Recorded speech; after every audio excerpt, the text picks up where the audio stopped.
तो उसको रह रह कर वो बात याद रहती है कि इसके बाद मेरी ये हालत होगी, लेकिन उस झूठे सुख को वो छोड़ नहीं पाता, और छोड़ भी दे तो उसके पास विकल्प नहीं कि करूं क्या।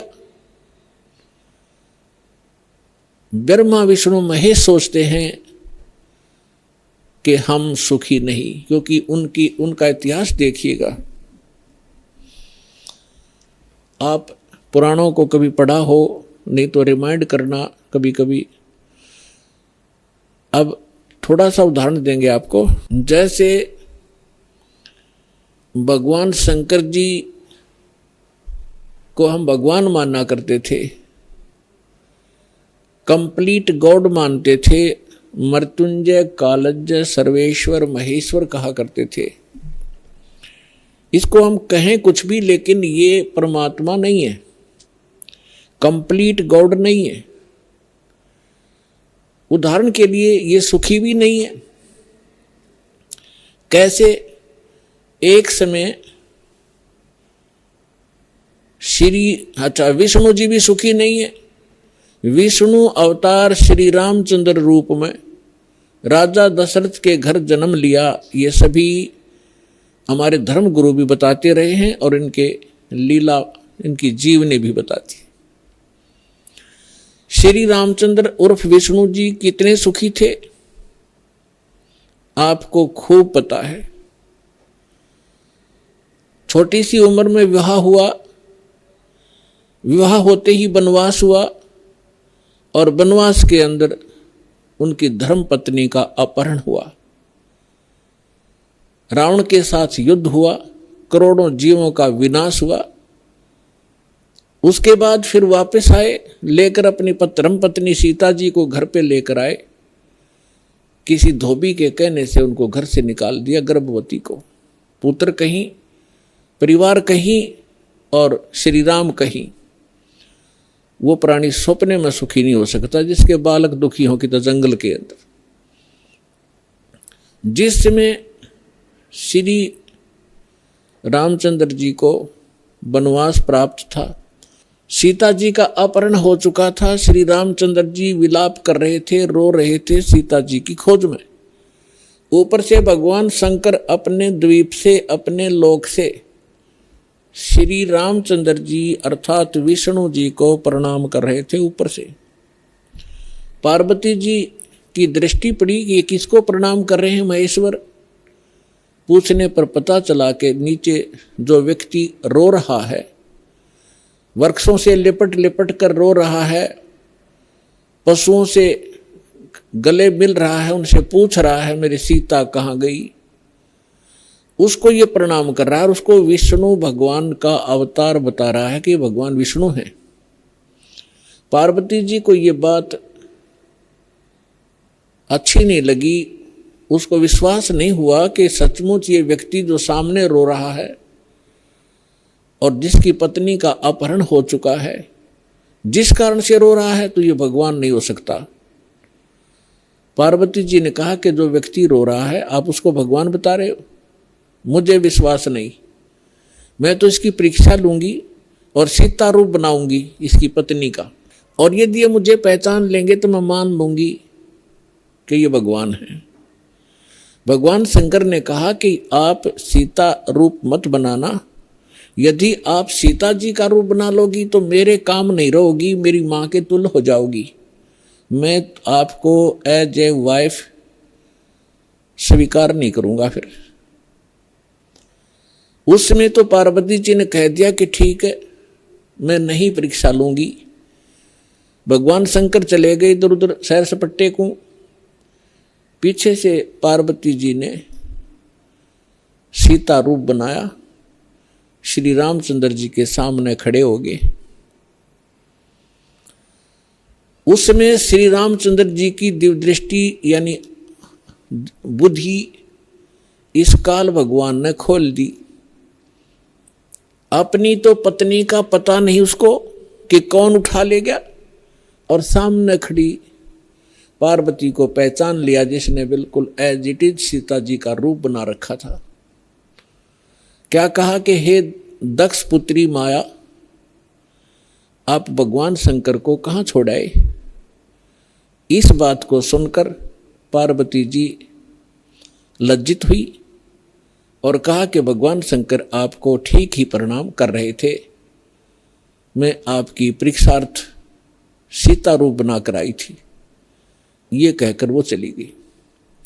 अब इस कथा से आपको बहुत से परिणाम निकलेंगे, रिजल्ट निकलेंगे, निष्कर्ष निकलेंगे।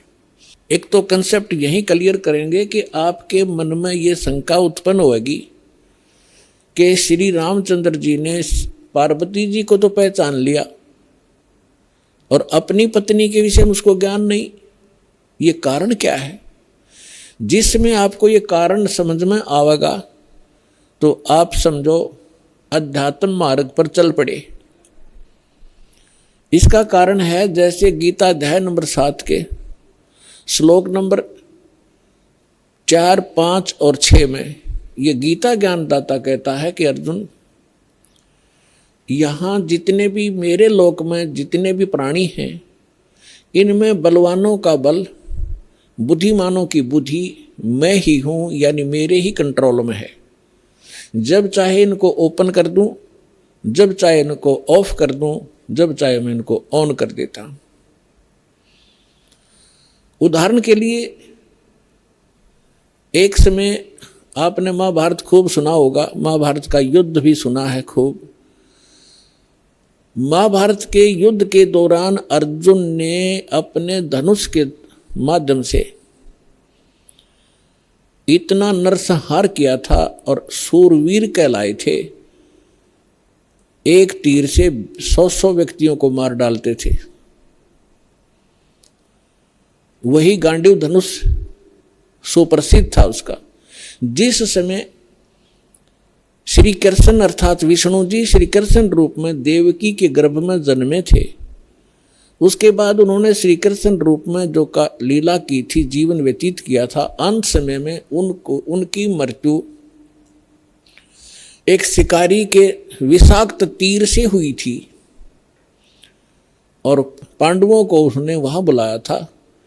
अंत समय में पांडवों से श्री कृष्ण जी ने कहा था कि आप इन सभी औरतों को जितनी द्वारका के अंदर है सबको अपने साथ ले जाओ।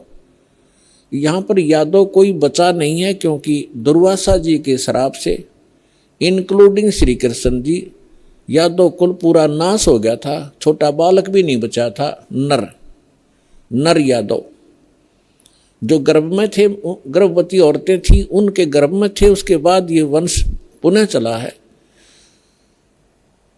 और कहा था कि आप इनको वहाँ ले जाओ अपने राज्य में।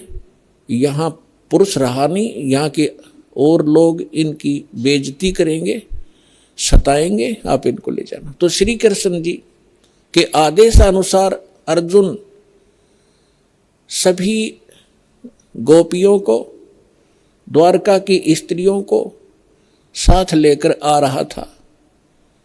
रास्ते में भीलों ने, जंगली लोगों ने उनको घेर लिया। अर्जुन उनसे लड़ने की तैयारी करने लगा। उसके हाथ से गांडीव धनुष उठा नहीं और खड़ा खड़ा देख रहा, थर थर कांप रहा है योद्धा। भीलों ने उसको पीटा, औरतों के गहने तोड़ दिए, कुछ औरतों को घसीट ले गए। अर्जुन खड़ा खड़ा कांपता रहा। उस समय अर्जुन श्री कृष्ण जी को कोस रहा था, 100 गालियां दे रहा था कि कृष्ण तूने सदा ही हमारे साथ धोखा ही धोखा किया है। जब मुझसे नरसंहार कराना था, युद्ध करवाना था महाभारत का, उस समय मेरे अंदर शक्ति भर दी। एक तीर मारूं था 20 मरे थे। आज वही अर्जुन और वही धनुष, आज मैं इसकी प्रत्यंचा नहीं चढ़ा पा रहा हूं। तो यहां परमात्मा कहते हैं कि जो इस रोग की जड़ है उसका तुम्हें पता ही नहीं। तुम तो श्री कृष्ण को कोस रहे हो। ये काल है जो 21 ब्रह्मांड का स्वामी है। श्री ब्रह्मा, श्री विष्णु, श्री शिव जी के पिता हैं। ये है यहाँ के सारे दुख की मूल और वो खुद कहता है गीता अध्याय नंबर 7 के श्लोक 5 से लेकर 6-7 में कि मैं बलवानों का बल और बुद्धिमानों की बुद्धि मैं ही हूं, यानी मेरे कंट्रोल में है। अब जब उसने नाश करवाना था महाभारत का तब तो उसको बल दे दिया, अब स्विच ऑफ कर दिया, अर्जुन खड़ा खड़ा पिट रहा है। ठीक इसी प्रकार श्री रामचंद्र जी को कि वहां तो बुद्धि खोल दी कि यह सीता नहीं है, पार्वती है, अपनी पत्नी का पता नहीं, उसको उठा कौन ले गया, ऑफ कर दी फिर बुद्धि उसने। तो पुण्यात्माओं, ये काल एक भयंकर जाल है। जब तक आप इसको नहीं समझोगे ना भक्ति कर सकते, ना यहाँ से निकलने की चेष्टा कर सकते। इसीलिए आपको रह रह कर यहाँ बुलाया जाता है, इस काल के जाल को विस्तार से समझाया जाता है ताकि आपको डर बने। आप कहाँ रह रहे हो, यहाँ क्या आशा लगाए बैठे हो, किसके लिए सारा दिन भटक रहे हो। एक कोठी बनाऊंगा, एक बंगला बनाऊंगा, कार लूंगा, लड़का बड़ा अफसर बन जाएगा, कल मृत्यु हो जाती है लड़के की या पिता की। आप देख रहे कितने दुर्घटनाएं होती हैं। पीछे केदारनाथ के अंदर हजारों की संख्या में सपरिवार मारे गए ऐसे लोक में, और आप सुख खोज रहे हो। परमात्मा आके हमें बताया करते थे, तो भगवान परमेश्वर ने आके हमें बताया कि इसका एक विकल्प है। वो स्थान न्यारा है, वो भगवान न्यारा है जो कभी दुख नहीं देता। आप अंगारों में और शीतलता खोज रहे हो, आप काल के लोक में सुख खोज रहे हो। अब प्रसंग पर आते हैं कि ब्रह्मा विष्णु महेश भी सुखी नहीं। अब उधर से जब भगवान शंकर को पता लगा कि काल के हाथ में बुद्धि, उसने बुद्धि ऑन कर दी शंकर भगवान की, दिव्य दृष्टि से देखा और अपनी पत्नी से पूछा कि तू क्या सीता रूप बनाकर गई थी तू? तो उसने मना कर दिया कि नहीं, मैं नहीं गई भगवान, मैं नहीं गई। कि झूठ बोलती है तू झूठ बोलती है। इस बात से वो झिझक गई और चुप हो जाना ही उसका स्वीकृति मानी गई कि सचमुच इसने गलती की है। तो भगवान शंकर ने पार्वती जी से अपनी पत्नी के रूप में उससे व्यवहार करना बंद कर दिया, बातें करना भी बंद कर दी। एक तरफ मौन साध कर बैठा रहते थे, बहुत ही कम बोलने लगे और कहने लगा कि मैंने आपको एक वफादार माना था, आपके ऊपर मैं वो विश्वास करता था कि मेरी धर्मपत्नी कभी मेरे को डिसीव नहीं करेगी, धोखा नहीं दे सकती। और जब आप मुझे धोखा दे सकते हो तो फिर बाकी संसार से मुझे क्या लिंक रहा, क्या विश्वास रहा। और साफ कह दिया कि तू मेरी माँ का रूप धारण कर चुकी है, मेरी पत्नी रूप में नहीं स्वीकार्य हो सकती। जैसे श्री ब्रह्मा जी सबसे बड़े, विष्णु जी सेकंड नंबर के, शंकर भगवान तीसरे नंबर के, तो बड़े भाई की पत्नी माँ के तुल्य मानी जाती है। तो उसने कहा भगवान शंकर ने कि आपने मेरे बड़े भाई की पत्नी विष्णु की पत्नी का रूप बना लिया सीता, इसलिए आप आज के बाद मेरी पत्नी नहीं माँ के तुल्य हो। अब वो समझ गई कि इन्होंने जो फैसला ले लिया अटल होता है। 10 दिन 20 दिन महीना 6 महीने वर्ष इंतजार की, लेकिन रिजल्ट निल रहा। भगवान शंकर ने उनसे कोई बात नहीं की, हमेशा क्षुब्ध रहते थे। तो पार्वती, अब माँ लड़की को क्या होता है, जब ससुराल के अंदर दुख होता है तो अपने पीहर को जाने की सोचती है, उसका तीसरा विकल्प नहीं होता। तो पार्वती ने सोचा कुछ दिन अपने घर चली जाती हूं, इनका दिमाग ठीक हो जाएगा। ये सोचकर पार्वती अपने पिता दक्ष के घर पर आ गई। और राजा दक्ष ने उस समय एक यज्ञ कर रखा था और एक नियम है ब्राह्मणों ने बना रखा था, ऋषियों ने, कि जब भी कोई यज्ञ करे तो अपनी सभी बेटियों को, संबंधियों को और उनके पतियों को, दामादों को आमंत्रित किया जाए और प्रतिदिन उनको आदर के साथ उनको प्रतिदिन दक्षिणा दी जाए जैसे ब्राह्मणों को देते हैं। तो ऐसा नियम था कि जितनी भी राजा दक्ष की अन्य बेटियां थी वो सभी आमंत्रित थी और उनके पति यानी दामाद भी आमंत्रित थे। सबके आसन उचित स्थान पर सबको बैठा रखा था। जितने समय तक यज्ञ का और सत्संग का प्रयोजन चलता था, 2-4 घंटे 10 घंटे, तो उस समय सभी अपने अपने आसन पर विराजमान रहते थे।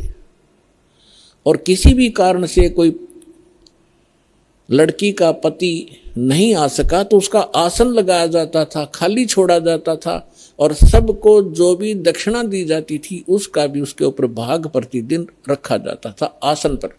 तो जो ही पार्वती जी उस अपने घर पे पहुंची, पता चला कि पिताजी ने यज्ञ कर रखा है और ये यज्ञ 2-3 दिन से चल रहा है। अब सारे यज्ञ मंडप में घूम के पिता के सामने पहुंची। पिताजी ने मुंह मोड़ लिया क्योंकि पार्वती जी ने राजा दक्ष के मर्जी के विरुद्ध भगवान शंकर से विवाह किया था, जिस कारण से पिता अक्षुब्ध था। जब पिताजी ने ठीक से बात नहीं की, ये भी नहीं कहा कि आगी बेटी, तो पार्वती महादुखी हुई, अपनी माँ के पास घर पे पहुंची। बेटी माँ को ही उलाने दिया करती है, माँ के सामने अपना दुख रोया करती है।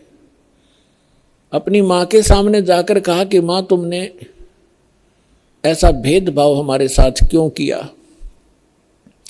आपने सभी अन्य मेरी बहनों के पति भी बुला रखे हैं, बहनों को भी आमंत्रित किया है, आपने हमें ना बुलाया ना आमंत्रित किया। और जिन बहनों के पति नहीं आए हैं उनका आसन लगा रखा है, उनका भाग सबको दिया जा रहा है। आपने न तो अपने दामाद का आसन लगवा रखा है, ना ही उनको आमंत्रित किया है और ना मुझे आमंत्रित किया। अब माँ ने कहा कि बेटी, ना तो आप मेरी बात मानती, ना तेरा पिता मानता, तू जाने तेरा बाप जाने, उनसे बात कर। अपनी मर्जी से तूने विवाह किया, जिस कारण से वो दुखी है तेरे से। वो फिर अपने पिता के पास गई और दक्ष से कहा कि पिताजी, आपने न तो हमें आमंत्रित किया और न ही आपने अपने दामाद को बुलाया, ना उनका कोई भाग आसन आपने लगा रखा है, ना उनका हिस्सा निकाल रहे हो। तब दक्ष ने कहा कि तू आई किस लिए यहाँ पर? तेरे को किसने आमंत्रित किया था? अपनी मर्जी से विवाह किया था, रह उसके साथ, उस जंगली के साथ रहे। ऐसी बहुत सी बातें बकवास की। तो पार्वती ने देखा कि भगवान शिव अब मुझे स्वीकार करेगा नहीं, घर में मेरा सत्कार नहीं। तो उसी समय एक हवन कुंड बना रखा था, उसमें अच्छे गेर कर 1 क्विंटल लकड़ और गेरे थे, चारों तरफ से डाल रहे थे वह ब्राह्मण ऋषि। घी पूरा बकड़ बड़ा था, पूरी लो लकड़े थी उसमें। तो पार्वती जी यानी दक्ष की बेटी उस हवन कुंड में छलांग लगाएगी, आत्मदाह कर लिया। यज्ञ खंड हुआ, जल्दी से उस लड़की को निकाला गया। तब तक उसका मांस जल चुका था, मर चुकी थी, अस्थि शेष रह गई थी, हार्ड शेष थी। लंबी कथा है, हम जिस उद्देश्य से ये कथा सुना रहे हैं उसी को लेंगे। भगवान शंकर को पता चला, अपने सभी अनुचरों को साथ लेकर वहां पहुंचे। उससे पहले उन्होंने भैरव को भेजा, उसने आकर के वहाँ, बहुत सी लंबी कहानी है। भगवान विष्णु भी विद्वान थे उस यज्ञ में, भगवान ब्रह्मा जी भी विद्वान थे। जब उनको पता चला कि भगवान शंकर अपनी सेना के साथ आ रहे हैं तो ब्रह्मा जी तो पहले भाग गए, विष्णु जी भागने लगे। तब शंकर दक्ष ने कहा कि भगवान, मैंने आपकी ही सुरक्षा में ये यज्ञ किया था, आप भी मुझे आपत्ति में छोड़ कर जा रहे हो। तो भगवान विष्णु फिर रुक गए थे, उन्होंने लड़ाई की, लड़ाई में फिर वो काफ़ी परास्त हुए, शतब्द हो गए, फिर भाग गए वह वहाँ से छोड़कर। ये पुराण में वर्णन है, शिव पुराण में। कहने का भाव ये है कि भगवान शिव ने आकर के राजा दक्ष की गर्दन काट दी। अन्य के कहने से फिर उनको दोबारा जीवित किया गया, जैसे कोई बकरा लाकर उसके मुख पर लगा दिए। प्राण की कथा आपने खूब सुन रखी।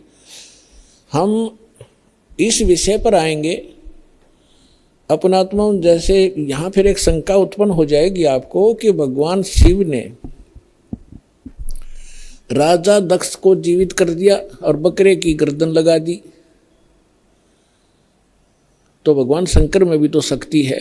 पुण्यात्माओं, जैसे धर्मदास जी ने एक बार आदरणीय धर्मदास साहिब जी ने भगवान कबीर परमेश्वर जी से यही प्रश्न किया था कि हे परमात्मा, आप कह रहे हो कि राम और श्री कृष्ण ये समर्थ भगवान नहीं है, यानी विष्णु और शंकर और ब्रह्मा जी। विष्णु जी के अवतार श्री कृष्ण जी आए हुए थे, उन्होंने राजा मोर ध्वज के घर पर एक लीला की थी, जाकर दो साधु रूप बना के। और राजा मोर ध्वज ने अपने पुत्र ताम्र ध्वज को आरे से चीर दिया था, भगवान श्री कृष्ण जी ने उसको जीवित कर दिया था। आप ये कह रहे हो कि ये सक्षम नहीं है, ये बात मेरे गले उतरती नहीं। तब परमात्मा ने उदाहरण दिया था कि पुत्र बात सुन, यहां तो मोर ध्वज के पुत्र ताम्र ध्वज को श्री कृष्ण जी ने जीवित कर दिया आरे से दो फाड़ कर होने के उपरांत, और उसका सगा भांजा सुभद्रा पुत्र अभिमन्यु महाभारत के युद्ध में मारा गया था। पांडवों का कुलनाश हो रहा था, हाहाकार मची थी। श्री कृष्ण रो रहा था, उसकी बहन रो रही थी, पांचों पांडव टक्कर मार रहे थे। उस समय अभिमन्यु को जीवित नहीं किया उसने। उस समय कहाँ गई थी उनकी वो सामर्थ्य? तब धर्मदास जी ने कहा था, भगवान इसका उत्तर भी आप ही दे सकते हो, हम तो बस इतने बच्चों जैसे प्रश्न है हमारे, बच्चों जैसी बुद्धि है हमारी। ये भी बात सही है आपकी कि वहां क्यों ना जीवित किया उसको। तो परमात्मा ने कहा कि ताम्र ध्वज लड़के की आयु शेष थी, और जिसकी आयु शेष है ये डॉक्टर एक टांग काट कर दूसरी जगह लगा देते हैं, यहाँ की खाल उतारी वहां जोड़ देते हैं, ये तो वैज्ञानिक कर देते हैं इस काम को। और जिनकी आयु नहीं रहती है डॉक्टर फेल हो जाते हैं। खुद डॉक्टर हार्ट अटैक का हार्ट का स्पेशलिस्ट डॉक्टर, और हार्ट की बीमारी से ग्रस्त, और हाथ में गोली टेबलेट खा भी नहीं पाया, 1 मिनट में सांस पूरा हो गया। तो भगवान से बड़ा ना कोई विज्ञान है, ना ये छोटे भगवान है। भगवान तो भगवान ही है, वो समर्थ है, सत्य पुरुष है। तब परमात्मा ने बताया कि ताम्र ध्वज की आयु शेष थी, अभिमन्यु की आयु इतनी ही थी, और ये भगवान इतना ही काम कर सकते हैं। आयु शेष थी तो उसकी राजा दक्ष को दूसरे गर्दन जोड़ दी, चल भाई, लेकिन ये सक्षम नहीं है। अब आगे देखना क्या होता है कि भगवान शंकर ने पार्वती जी की अस्थियां उठा ली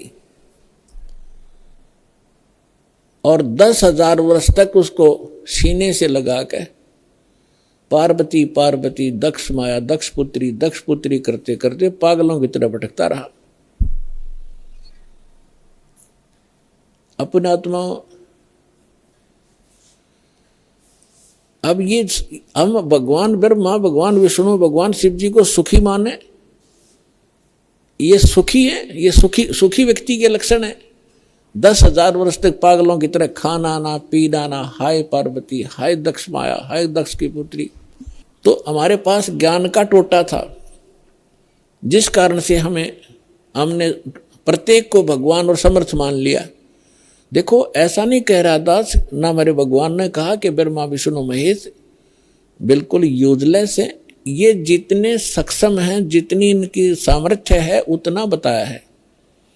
जैसे एक स्टेट का, प्रांत का मंत्री होता है और उस मंत्री को, प्रांत के मंत्री को कोई प्रधानमंत्री मान रहा है तो वो भूल है उसकी। तो परमेश्वर ने और परमेश्वर से प्राप्त ज्ञान से इस दास ने ये इतनी भूल मिटाई है कि जिसको आप समर्थ शक्ति मान रहे थे, श्री ब्रह्मा, श्री विष्णु, श्री शिव जी, दुर्गा आदि को, ये समर्थ नहीं है। ये केवल 21 ब्रह्मांड के अंदर एक ब्रह्मांड, 21 ब्रह्मांड इस काल के, इसमें एक 21 प्रांत समझ लो। एक प्रांत में ये एक एक विभाग के मंत्री हैं, रजोगुण विभाग के ब्रह्मा जी, सतोगुण विभाग के विष्णु जी, तमोगुण विभाग के शंकर जी, बस इतने मालिक हैं ये। और ये किसी के संस्कार को कम और अधिक नहीं कर सकते, वर्क डन ही देते हैं, अपना किया कर्म ही प्राप्त कराते हैं। समर्थ परमात्मा, परम अक्षर ब्रह्म, सत्य पुरुष कबीर साहिब जी, ये हमारे प्रारब्ध के अंदर, यानी हमारी किस्मत में लिखी हुई हमारे पाप कर्मों का नाश करके, और पाप कर्मों हमें सुखी कर देते हैं। हमारी मृत्यु होनी हो उसको टाल देते हैं। हमारा और भी कोई आपत्ति होनी है, कोई अक्षति होनी है, उसको भी वो जो पाप कर्म से होनी थी, और पाप कर्म नाश हो गया, उस कर्म से ही तो हानि होनी थी, कर्म परमात्मा ने कैंसिल कर दिया तो सुख हुआ। तो ये केवल समर्थ परमात्मा ही कर सकते।